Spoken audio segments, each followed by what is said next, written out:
미국의 단편 드라마에서 나왔던 에피소드입니다. 어느 골동품 가게를 운영하는 남자가 하루는 신기한 램프를 얻게 되었습니다. 여러분이 생각하는 그 램프 맞습니다. 램프를 문지르니까 진이라고 하는 요정이 나왔고 3개의 소원을 들어준다라고 하였습니다. 이 남자는 자신의 아내와 의논을 마치고 진이에게 100만 불을 달라고 소원을 빌었어요. 진이는 즉시 그것을 주었고 너무도 기뻤던 이 부부는 이 100만 불을 어떻게 써야 될지를 고민합니다. 간만에 착한 일도 좀 해볼까 생각을 했고요. 가난한 친구들이 떠올라 바로 얼마를 떼어서 그들에게 나누어 주었습니다. 그리고 돈이 얼마 남았나 세어보는데 바로 그때 국세청 감사 직원들이 들이닥쳤고 세금으로 모든 돈을 다 가져가고 말았습니다. 남은 돈은 달랑 5달러였습니다. 면세가 되는 100만 불을 달라고 소원을 빌었어야 했던 것입니다. 세금을 떼이지 않는 100만 불을 달라고 소원을 빌었어야 됐는데 그렇지 못했던 것이죠.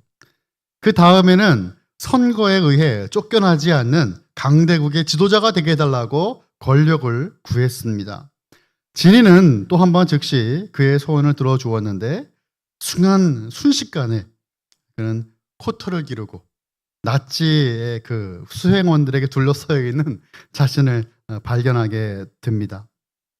결국에 이 남자는 예전의 삶으로 돌아가게 해달라고 마지막 소원을 빌 수밖에 없었습니다.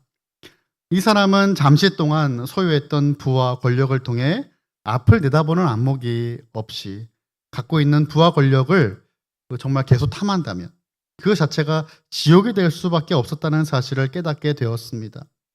요정 진이가 진심으로 이 남자를 아껴주는 선한 존재였다면 좋았겠지만 진이는 심술궂은 요정이었습니다. 우리의 모습이 이렇지 않을까 생각해 봅니다. 우리도 미래에 무슨 일이 벌어질지 모르고 살아갑니다. 우리의 시간은 제한되어 있습니다. 그리고 우리는 미래를 보지 못합니다. 자유롭지 못하다라고 하는 이야기입니다. 몇 분 뒤에, 몇 시간 뒤에 우리에게 벌어질 일도 우리는 알지 못합니다. 그리고 우리는 무엇을 위해 구해야 되는지도 모릅니다. 로마서 8장 26절의 말씀 보니까 사도 바울은 이렇게 말씀했습니다. 이와 같이 성령도 우리의 연약함을 도우시나니 우리는 마땅히 기도할 바를 알지 못하나 오직 성령이 말할 수 없는 탄식으로 우리를 위하여 친히 간구하시느니라 라고 말씀하였어요. 하나님의 뜻에 맞는 기도를 해야 되겠지만 우리는 무엇을 위해 기도해야 될지 모를 때가 참으로 많습니다. 하나님의 선한 그 뜻과 전혀 다른 것을 소망하고 구할 때가 정말 많습니다. 여기서 우리에게 정말 다행인 것은 우리가 믿는 하나님은 심술궂은 진이와 같지 않다라는 것입니다. 우리가 설령 근시안적인 간구를 하더라도 하나님 그거 들어주시지 않을 때가 얼마나 많이 있어요. 그렇죠? 나중에 돌아보니 하나님이 그 당시에 들어주지 않으신 것이 얼마나 감사한가라 고백한 순간들이 한두 번이 아니었습니다. 오늘 본문은 세상을 살아가는 성도들에게 하나님께서 주시는 가장 놀랍고 위대한 약속 가운데 하나입니다. 첫 번째로 우리에게 일어나는 모든 일들은 하나님께서 우리를 빚으시는 과정이에요. 우리는 우리의 미래를 보지 못하고 알지도 못하는데, 그죠? 기도를 뭘 해야 될지 모르는데, 하지만 우리가 분명히 알고 있는 것이 하나가 있습니다. 오늘 본문의 28절의 말씀 보니까 이렇게 말씀이 시작돼요. 우리가 알거니와 하나님을 사랑하는 자, 곧 그의 이를 뜻대로 부르심을 입은 자들에게는 모든 것이 합력하여 선을 이루느니라 라고 말씀합니다. 정말 아멘입니다. 우리가 바라거니와로 시작되지 않았습니다. 우리가 소망하거니와로 시작되지도 않았습니다. 말씀은 우리가 알거니와로 시작합니다. 우리가 분명히 알고 있는 게 있는데 그것은 나를 사랑하신 하나님이 계시다. 나를 만드신 하나님, 그 창조주 하나님께서 나에게 약속을 주셨다라는 것을 분명히 알고 있다라는 것입니다. 하나님을 사랑하는 자, 곧 그의 뜻대로 부르심을 입은 자들에게는 모든 것이 합력하여 선을 이루느니라 이것을 안다라고 고백하고 있죠. 하나님을 사랑하는 자라고 했습니다. 헬라어에서는 단어의 순서를 매우 중요하게 여기고 있어요. 사도 바울은 이 약속이 성도들을 위한 것임을 강조하기 위해서 가장 먼저 이 말을 전제로 깔고 있습니다. 하나님께서 허락하신 축복과 약속을 누리기 위해서는 하나님을 사랑해야 된다는 것이에요. 물론 하나님은 모든 이들을 사랑하시고 또한 그들을 위해 일하십니다. 예수는 믿지 않아도 하나님께서 창조하신 아름다운 자연을 누릴 수 있게 하셨어요. 아침에 떠오르는 태양과 신선한 공기 모두를 위해 하나님이 주신 선물이에요. 누릴 수 있어요. 그런데 하나님의 특별한 약속과 축복은 하나님의 자녀들에게만 허락하신 선물, 축복이에요. 그리고 뜻대로 부르심을 입었다고 했습니다. 이 사람들은 물론 하나님을 사랑하는 자들이에요. 이 부르심은 하나님의 자녀로서의 부르심입니다. 내가 하나님을 먼저 사랑했다고 생각했는데 그것이 아닌 것입니다. 하나님께서 우리를 먼저 불러주신 것이었어요. 에베소서 1장 4절의 말씀 보니까 이렇게 말씀합니다. 곧 창세전에 그리스도 안에서 우리를 택하사 우리로 사랑 안에서 그 앞에 거룩하고 흠이 없게 하시려고 라고 말씀했습니다. 하나님께서 이 세상을 만드시기 전부터 창세 전에 그리스도 안에서 우리를 택하셨어요. 하나님의 뜻이 무엇입니까? 바로 구원입니다. 구원. 우리로 하나님의 그 사랑 안에서 영원한 생명을 누리게 하신다라는 겁니다. 하나님의 이 거룩하심 앞에서 우리도 거룩하고 흠이 없게 하시려고 하는 것이 하나님의 뜻입니다. 이것을 우리는 예수님을 닮아가는 과정, 성화의 과정이다라고 말을 하는 것이죠. 자, 28절로 돌아가면 이제 모든 것이라고 또 했죠. 모든 것. 이 말씀에서 지금 모든 것이라고 하는 것은 무엇을 의미할까요? 모든 것은 우주의 모든 보이는 것, 보이지 않는 것, 선한 모든 것, 악한 모든 것, 실제의 모든 것, 그리고 가상의 모든 것에 이르기까지 정말 모든 분야와 영역을 의미합니다. 심지어 악인들의 악행도 포함되죠. 이것을 우리의 삶에 적용하면 어떻게 됩니까? 우리가 살아가는 동안 일어나는 모든 사건과 우리에게 처해진 모든 그 상황들을 가리킵니다. 범위에 제한이 없어요. 좋은 일, 나쁜 일, 기쁜 일, 슬픈 일, 성공과 실패, 이 모든 것을 포함합니다. 로마서 8장 35절을 보니까 사도 바울은 자신의 삶을 돌아보며 일어났던 일들을 열거해요. 환난, 곤고, 박해, 기근, 적신, 위험, 칼. 이 모든 것들이 하나님, 우리를 사랑하신 하나님의 사랑으로부터 끊을 수 없다라고 바울은 말씀하고 있어요.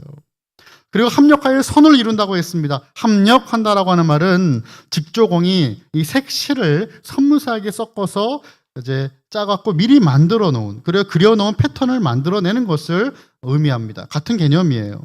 이 모든 날실과 시실을 조합해서 아름다운 하나님의 이 선한 그림을 그려나가는 것입니다. 선을 이룬다라는 거예요. 다시 말해서 우리의 삶을 구성하는 모든 사건과 상황들이 그 자체로 이미 각각의 그 시점에서 하나님의 선을 이루는데 기여하고 있다는 것이에요. 여러분, 그런 본문에서 말하는 이 선이라고 하는 이 굿니스가 무엇입니까? 여기서 기록된 선은 내가 생각할 때 좋은 것이 아니에요. 내가 생각할 때 도덕적으로 여겨지고 옳다고 여겨지는 것이 아닙니다. 하나님의 선은 하나님의 성품을 나타내는 것입니다. 하나님을 기쁘시게 하는 것입니다. 하나님은 태초에 세상을 선하게 창조하셨어요. 그리고 종말의 때에 세상은 다시 선하게 회복될 것입니다. 우리는 선에 대한 답을 29절에서 발견하게 되는데 우리 29절의 말씀을 우리 한번 같이 읽어보겠습니다. 29절 시작. 하나님이 미리 아신 자들을 또한 그 아들의 형상을 본받게 하기 위하여 미리 정하셨으니 이는 그로 많은 형제들 중에서 맏아들이 되게 하려 하심이니라. 아멘. 미리 아신 자들이라고 했어요. 28절에서 나오는 하나님을 사랑하는 자, 곧 그분의 뜻대로 부르신 입은 자들이 미리 아신 자들입니다. 성도들이에요. 하나님은 우리를 미리 아신 자다라고 선택하셨을 뿐 아니라 우리가 그분의 아들이신 예수 그리스도를 닮은 모습으로 온전히 변화되도록 예정하셨습니다. 이것이 하나님의 선한 뜻이에요. 성도들이 그 아들의 형상을 본받는 일은 우리의 구원을 의미하겠죠. 말씀드린 성화입니다. 하나님의 자녀가 되었다면 예전의 모습이나 그대로 살 수 없는 것입니다. 동일하게 살 수가 없어요. 변화된 그 모습으로 살아가야 됩니다. 제가 많이 들었던 말 중에 이런 말 참 많이 들었습니다. 교회 가면 술, 담배 끊어야 돼서 나는 안 가겠다 라고 말씀하시는 분들을 참 많이 보았습니다. 그런데 여러분, 우리가 병원에 가도 술, 담배 끊어야 된다고 말 많이 듣습니다. 거기에 하나 더 덧붙여요. 운동 많이 하라고 덧붙입니다. 얼마나 다행입니까? 교회에서는 그런 말 안 합니다. 기독교적 관점으로 봤을 때 우리의 몸이 하나님께서 허락하신 선물임을 깨닫고 잘 관리해야 되는 것이죠. 또한 우리의 몸을 성령님께서 거하시는 거룩한 처소로 알아야 된다는 것이에요. 술, 담배를 끊고 교회에 오는 것이 아니라 교회를 다니며 예수님을 믿고 예수님을 알아가면서 자연스럽게 멀어지게 되더라는 것이죠. 예수님께서 허락하신 그 기쁨과 평안이 알코올과 니코틴이 주는 안락함보다 크기 때문입니다. 성화는 그리스도의 인격과 능력을 알고 그분의 그 고난과 십자가의 죽음에 동참함으로써 성도들의 내면에서 시작되고 진행됩니다. 하지만 그리스도의 형상을 닮아가는 성도의 내면의 그 변화는 이 땅에서 완성되지 않아요. 그렇다면 우리가 예수 그리스도의 형상을 완전히 입게 되는 때는 언제입니까? 예수님이 이 땅에 다시 오실 때, 주님의 능력을 우리를 영광스러운 그 몸과 같은 모습 변화시키실 때 우리는 비로소 부활의 몸을 입고 온전한 성화를 이루어 영화의 구원을 맞이하게 될 것입니다. 자, 두 번째는 나를 자녀 삼으신 하나님의 뜻은 실패함이 없이 완성될 것이라는 거예요. 완성된 하나님의 뜻입니다. 30절의 말씀 보니까 이렇게 또 말씀하죠. 또 미리 정하신 그들을 또한 부르시고 부르신 그들을 또한 의롭다 하시고 의롭다 하신 그들을 또한 영화롭게 하셨느니라 라고 말씀하였어요. 정하시고 부르시고 의롭다고 하시고 영화롭게 하십니다. 이 모든 과정이 우리를 하나님의 자녀로 삼으시는 구원을 설명하고 있어요. 아무리 우리가 몇 분 뒤에 일어날 일을 알 수 없고 몇 시간 뒤에 닥칠 일을 알 수 없다고 해도 사람은 누구나 죽음을 피할 수 없는 존재라는 사실을 우리는 다 알고 있습니다. 누구나 다 죽음을 피할 수 없는 것이라고 알고 있는 것처럼 예수님을 믿는 하나님의 자녀된 이들이 분명히 알고 있는 것이 있어요. 그것은 바로 예수님을 믿음으로 하나님의 자녀가 된 우리들에게는 영원한 생명이 있다라고 하는 것입니다. 29절에서 성도들이 도달하게 될 목적지가 하나님의 아들의 형상을 본받게 되는 것이라고 말씀했어요. 하나님께서는 선택되신 그 백성이 이 예수 그리스도의 형상을 본받는 당신의 자녀들이 되도록 미리 정하셨습니다. 그리고 마지막 땡긴 영화는 우리에게 아직 일어나지 않았으므로 성경은 이것을 미래 시제로 사용하는 것이 당연합니다. 그런데 성경이 어떻게 기록했는가? 영원롭게 하셨느니라 라고 말씀하고 있어요. 마치 성취되고 끝난 사건처럼 표현하고 있습니다. 여기에는 이유가 있어요. 만유의 주 하나님께서 시간을 초월하여 그분의 뜻대로 작정하셔 실행하시는 구원의 역사가 결코 중단되거나 실패함이 없이 완성될 것임을 확신했기 때문에 사도 바울은 그렇게 증거하고 있는 것입니다. 우리도 이 확신에 굳게 서야 되겠습니다. 그렇게 되면 하나님의 주권적인 은혜가 아래에 거할 수가 있게 되는 거예요. 이미 하나님께서 완성하신 구원이 우리에게 주어졌기 때문입니다. 하나님은 당신의 백성을 창세전에 미리 아셨어요. 하나님께 사람을 미리 아신다라고 하는 표현은 시간의 관점에서 먼저 아는 것이 아니라 미리 관계를 맺으신다라는 거예요.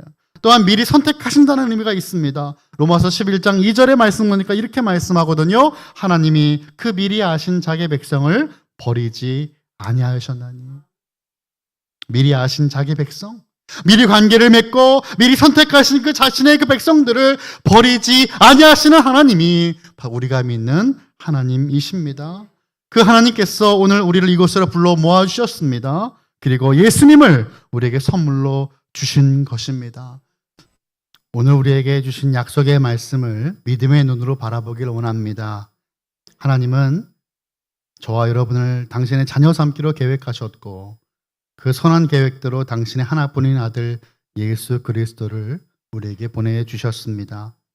예수님께서 내 모든 죄를 위해 십자가에서 돌아가심을 믿고 그분을 나의 왕으로 나의 주님으로 영접한 자에게 하나님은 구원을 선물로 주시고 하나님의 자녀가 되는 권세를 주신다고 하였습니다.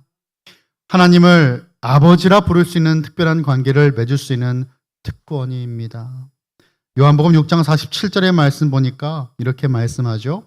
진실로 진실로 너에게 이르노니 믿는 자는 영생을 가졌나니. 믿는 자는 이미 영생을 소유한 사람들이라는 것입니다. 복음을 믿음으로 영원한 생명을 선물로 받아 누릴 수 있는 저와 여러분, 이곳에 모인 모든 분들 다 되시기를 예수 그리스도 이름으로 간절히 축원합니다.